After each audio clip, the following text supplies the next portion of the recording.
गाँव में एक नगर में एक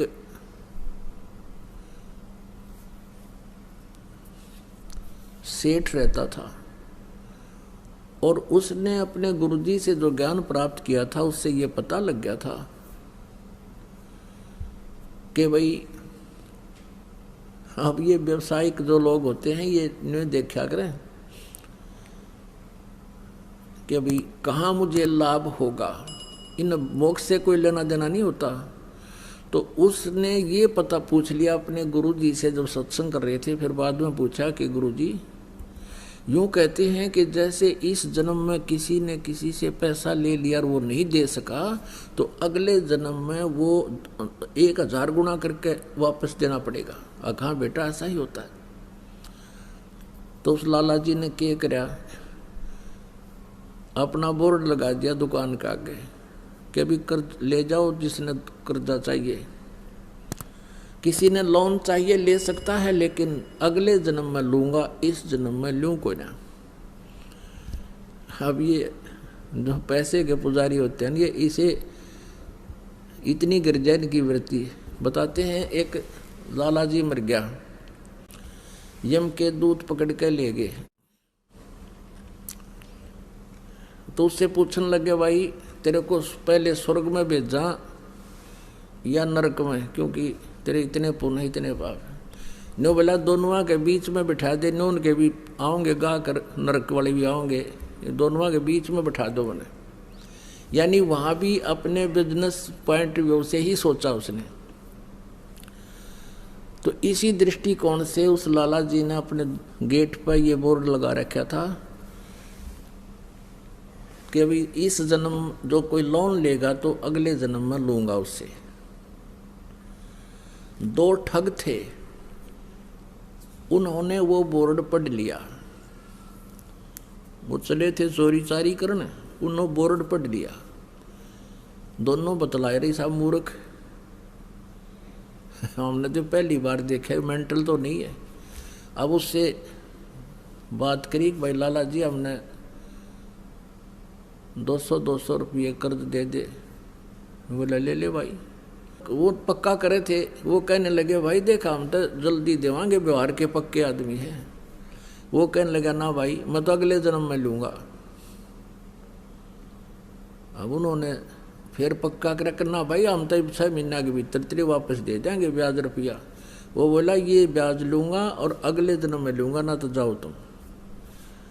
तो उन्होंने सोचा अच्छा भाई ले अगले जन्म में ले। उन तो ठगना था ही वो। उन दोनों ने अपने 200 रुपये या जैसा भी 100 या 500 लिए और दरे गठड़ी में चल पड़े। आगे वो चलते जा रहे थे। एक गांव के बाहर एक तेली का घर था। पहले तेली होते थे, कोल्लू चला करते थे बैल से, और उसमें सरसों पीड़ा करते थे और तेल बनाते थे। उस तेली के आंगन में कोल्लू लग रहा था। एक बैल तो चल रहा था, कोल्लू चला रहा था, एक वहाँ खड़ा था पेड़ से बांध रखा था। तेली किसी कामवश गांव में गया हुआ था। वो दोनों वहाँ रुक गए, जलपान कर ले, पानी पी लेते हैं। उन्होंने पानी पिया तो दोनों बैल बतलावे थे, आपस में बातें कर रहे थे। अब जो बैल चल रहा था उसमें कोल्लू में उसने पूछा जो बैल खड़ा था कि भी तेरा कितना लेन देन इस तेली के साथ बचा है। अब वो खड़ा बैल कह रहा है कि अभी कल जो है ना एक व्यक्ति आएगा और मुझे इससे मोल ले जाएगा 200 या 400 रुपये में। वो उस तेली का वो इतने पैसे मांगता है, और वो जो मुझे लेने आएगा वो मेरे 1200 रुपये मांगता है। उसके सारा हिसाब किताब लाकर 1200 रुपये ब्याज ब्यूज के हो रहे हैं। और वो फिर क्या होगा, मुझे यहाँ से ले जाएगा। आगे एक राजा ने हाथियों का युद्ध करवा रखा होगा, आपस में भिड़ंत और उसमें इनाम रखा होगा, 12 रुपये का रखा हुआ है।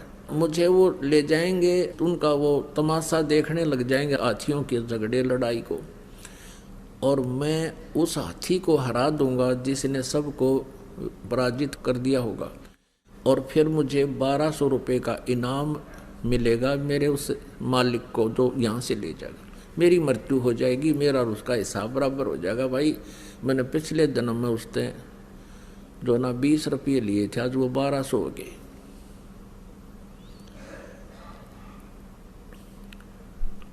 तो उसने फिर पूछा कि भाई जो कोल्लू को चला रहा था उससे पूछा कि तेरा क्या हिसाब किताब है तेली का और तेरा? उसने कहा भी मेरा और इसका हिसाब पूरा होने वाला है, और मैं एक घंटे 2 घंटे में मर जाऊंगा। इतने में वो तेली आ गया और उनका कलेजा हिल गया। अकड़े तेरा गजब हो, ये बैल बोले, और बैल बोले है तो बस साची ये पाओगी, ये तो अनहोनी है, भगवान ने बुला रहा है इन्हें। तो उनने सोचा भी आज रुकना पड़ेगा यहाँ, और कल देखेंगे यू मरेगा किस टाइम यू बैल, और वो किस टाइम ग्राहक आएगा। तेली आ गया, उनसे पूछा भाई कौन हो, कहाँ से आई हो? उन्होंने बता दिया ऐसे हम जा रहे थे, रास्ते में पानी पीने लग गए। और वो तेली बोला भी कोई बात ना, अब देर हो गई है, शाम रुक जाओ, सुबह जाइए। का अच्छा भाई, वो तो रुकना ही चाह थे।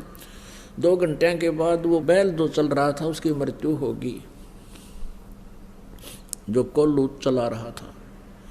अब उन दोनों का दिल धड़क धड़क करने लगा रहे, या तो सच्ची हुई भाई। उधर से अगले दिन सुबह एक व्यक्ति आया और उस तेली से कहने लगा भाई कोई बैल बता मुझे, या तेरे पास होता है बैल दे। अब तेली का ये डर हो गया कि भाई चलता चलता बैल मर गया, कोई बीमारी आ गई पशुओं में, और इसने बेच दे जल्दी तो दूसरे को भी और लाऊंगा कोई। उसने उसके 500 400 100 200 जिसे रुपये मांगे और उसने दे दिए। वो दोनों जने अपनी वहाँ पोटली कड़क के बांध गए, उस बैल लेकर गया था उसके साथ साथ चल पड़े। ये और देखेंगे वहाँ पर ये बताए थे इन्होंने कि बैल हाथी को हराएगा। वहाँ क्या हुआ कि वो जाके खड़े हो गए, दंगल लगा हुआ था, हाथी आपस में कुश्ती कर रहे थे, एक हाथी सबको पराजित करता हुआ चल रहा था, और लास्ट में वो अकेला खड़ा हो गया कि और लाओ वे जिसका कोई हाथी हो, घुड़ाओ इसके साथ, ये केसरी हो गया। वो जाकर खड़े होकर तमाशा देखने लग गया। बैल पकड़ रखा था रस्सा हाथ में, वो बैल हाथ से रस्सा छुटा कर हाथी की तरफ भाग लिया। लंबे लंबे सींग थे पहने पहने। हाथी ने उसका सूंड मारा, वो सूंड लग गया, सींग फंस गया सूंड में, और हाथी मारा किल की चंगाड़ और बाज गया। हाथी का सूंड में दर्द बहुत होया करे। हाथी किलकी मारा, रो और लीद कर, उसने सोची मेरा निकी आ गया सिंगाड़ा, हाथी भाग गया। तो वो विजयी हो गया बैल। 1200 रुपये राजा ने इनाम दे दिया। वो 1200 रुपये उनके पास आए, उस बैल वाले के पास, उसी समय बैल की मृत्यु हो गई। अब वो दोनों जने उनके पैरों तले की जमीन खिसकन लगी, क्या तो बूंदी बनेगी, बैल बनना पड़ेगा इस लाला जी का जिसके पैसे ले आए हम। वो दोनों वापस आ गए। अगले दिन 9 के 9 दोनों ने पैसे रख दिए। सेठ जी अपने पैसे पकड़े, ये मारा पर नहीं उठा ही पे। लाला जी ने ठाकर बाहर गली में फेंक दिए, मारे मेरे लेखे कितने ले जाओ, हम ना मैं ना लूँ, अगले जन्म में लूँगा। और वो ठाठा उल्टे धरे, उसके हाथ जोड़े, लाला जी माफ़ कर दे, अगले जा, मैं ना लूँ कती भी। वो बाहर फेंक गए। उन्हें सोची बड़ा साका होया भाई। अब वो उठा कर उसने, वैसे तो गिरे क्यों कर, क्योंकि देना पड़े, वो तो बहुत सुरक्षित रखने पड़े उनको, कदे को छीन भी ना ले जा, थारे बचाव रखें। तो उसने सोचा भी साधु संतों के पास इसका कोई समाधान होता है। एक संत कहीं बैठा था, वहाँ पहुँच गए और कहने लगे महाराज जी हम एक कसूते संकट में फंस गए, कोई समाधान बताओ। सारी कहानी बता दी। अब वो संत बोला भाई एक काम करो, इसका कोई धर्म पुण्य में ला दो उस लाला जी के नाम पे। तुम यूं करो, एक धर्मशाला बनवा दो मेन रास्ते पे और एक कुआं बनवा दो, उस पर लिखवा दो लाला जी उस सेठ का नाम कि उसके नाम की धर्मशाला। और तुम यूं करियो, उसमें किसी को रुकने मत देना और ना उस कुएं में तो पानी किसी को पीने देना। बोला जी फिर क्या होगा? फिर तुम मैं बताओगे क्या होगा, और जो मैं कहूँ इतना कर दो। अब वो ने सोचा भी महात्मा ने जो कहा है तो बात फिर ये जाना आगे क्या होगा। उन्होंने एक मेन रास्ते पर जो स्टेशन से उतरकर गांव को आता था, स्टेशन से उतर करके जो यात्री आते थे उस नगर के, स्टेशन 2-3 किलोमीटर की दूरी पर था नगर से, उसके बीच में बनवा दिया। उसके मतलब 2-2.5 किलोमीटर था तो 1.25 किलोमीटर दूरी पर बना दिया और वो कुआं बना दिया, एक धर्मशाला बना दी, लिख दिया लाला जी का नाम जिस पर उन्होंने लोन लिया था, उधार ली थी। अब वहाँ यात्री आवे और पानी पीने या थोड़ी देर विश्राम करने के लिए धर्मशाला की तरफ जाऊं, वो दोनों लकड़े लठ लेकर खबरदार तो यहाँ आगे होता है, चलो यहाँ से। तो वो कहने लगे भाई क्यों तुमने धर्मशाला बनवा रखी, कुआं बनवा रखा, तो रुकने क्यों नहीं देते, जल क्यों नहीं पीने देते? हकील लाला जी ने पूछ लो भाई, इसने मना कर रखा है कि यहाँ हम दोनों नौकर छोड़ रखे हैं और कह रखा है ना इसमें किसी को रुकने देना, ना इसमें पानी पीने देना किसी को। इमाम आदमी ने बोले बड़ा मूर्ख आदमी, इतना पैसा ला दिया और फिर किसी को यहाँ टिकने भी नहीं देते। आयु यो कैसा लाला जी हुआ, सब गाली देते जाओ।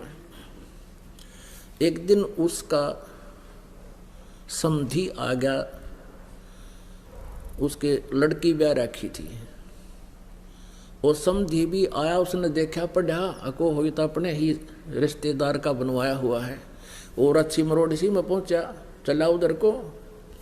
वो दोनों लकड़े लठ ले गए, खबरदार जो इधर आया था। वो कहने लगा अरे क्या बात भाई, मैं इसका रिश्तेदार हूँ। ने बोला बाहर चल, तू किससे का रिश्तेदार हो? इसने ये कह रखा इस सेठ ने कि इस धर्मशाला में कोई रुक नहीं जा और इस कुएं से कोई पानी नहीं पी ले, हमारी ड्यूटी ला रखी है। वो कहने लगा रहा ये बड़ा नालायक आदमी, मैं तो इसको बहुत अच्छा आदमी समझूं था रिश्तेदार को, ये तो जमा दुष्ट इंसान है, हैं? बता, प्याऊ बनवा रखी, कुआं बनवा रखा, धर्मशाला बनवा रखी, किसी को रुकने नहीं दे रहा। वो आया फिर अपने रिश्तेदार के घर आना ही था उसने, तो उसने उससे कहा रे तू बड़ा नकम्मा आदमी, क्यों तो इतना पैसा लगावा था, तने वहाँ कितने पैसे लगा रखे, धर्मशाला बनवा रखी, कुआं बनवा रखा, और वो 2 मस्टंडे छोड़ रखे, तो ना पानी पीने देते किसी ने और ना वहाँ रुकने देते, फिर क्यों इतना पैसा बर्बाद किया, तेरी बुद्धि खराब होगी क्या? अब उन्होंने सोचा भाई कौन सा कहाँ धर्मशाला है, कौन सा कुआं है। वो काफी देर सोचता रहा, क्या बात है, क्या कह रही हो आप? कह के मैं झूठ रहा हूँ, तेरा नाम लिख रखा और तेरे नाम से धर्मशाला बनवा रखी, कुछ लाला जी ने धर्मशाला बनवा रखी है, उसी ने ये कुआं बनवा रखा है, और वहाँ 2 खड़े हैं, वो लटली है, इन्हों किससे न्याण दें, लाला जी ने कह रखी है। उसने सोची देखूं तो कहाँ, वो उस दोनों जने आए, देखे तो वह खड़े सामने लटले। वो जान गया कि ये तो भाई मेरी बेइज्जती करवा दी न। तो कहने लगे भाई तुम क्यों कर पीछा छोड़ो मेरा। वो सेठ बोला, ने बोला मारी वो कलम तार दे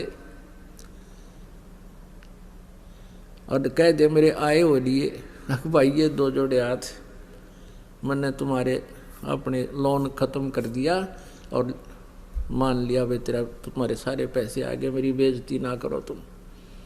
तो वो अपना गए और फिर मजदूरी करके अपना गुजारा किया, साधु संतों से उपदेश लिया, भक्ति की, कल्याण करवाया। तो पुण्यात्माओं ये सत्कर मान लेना, भले ही आपको एक दंत कथा लगे लेकिन ये आपके हृदय में उतर जानी चाहिए। आज क्या हालत है जीव की। तो इस प्रकार जब अध्यात्म ज्ञान हो जाएगा आपको, आप ये गलती नहीं कर सकते हैं।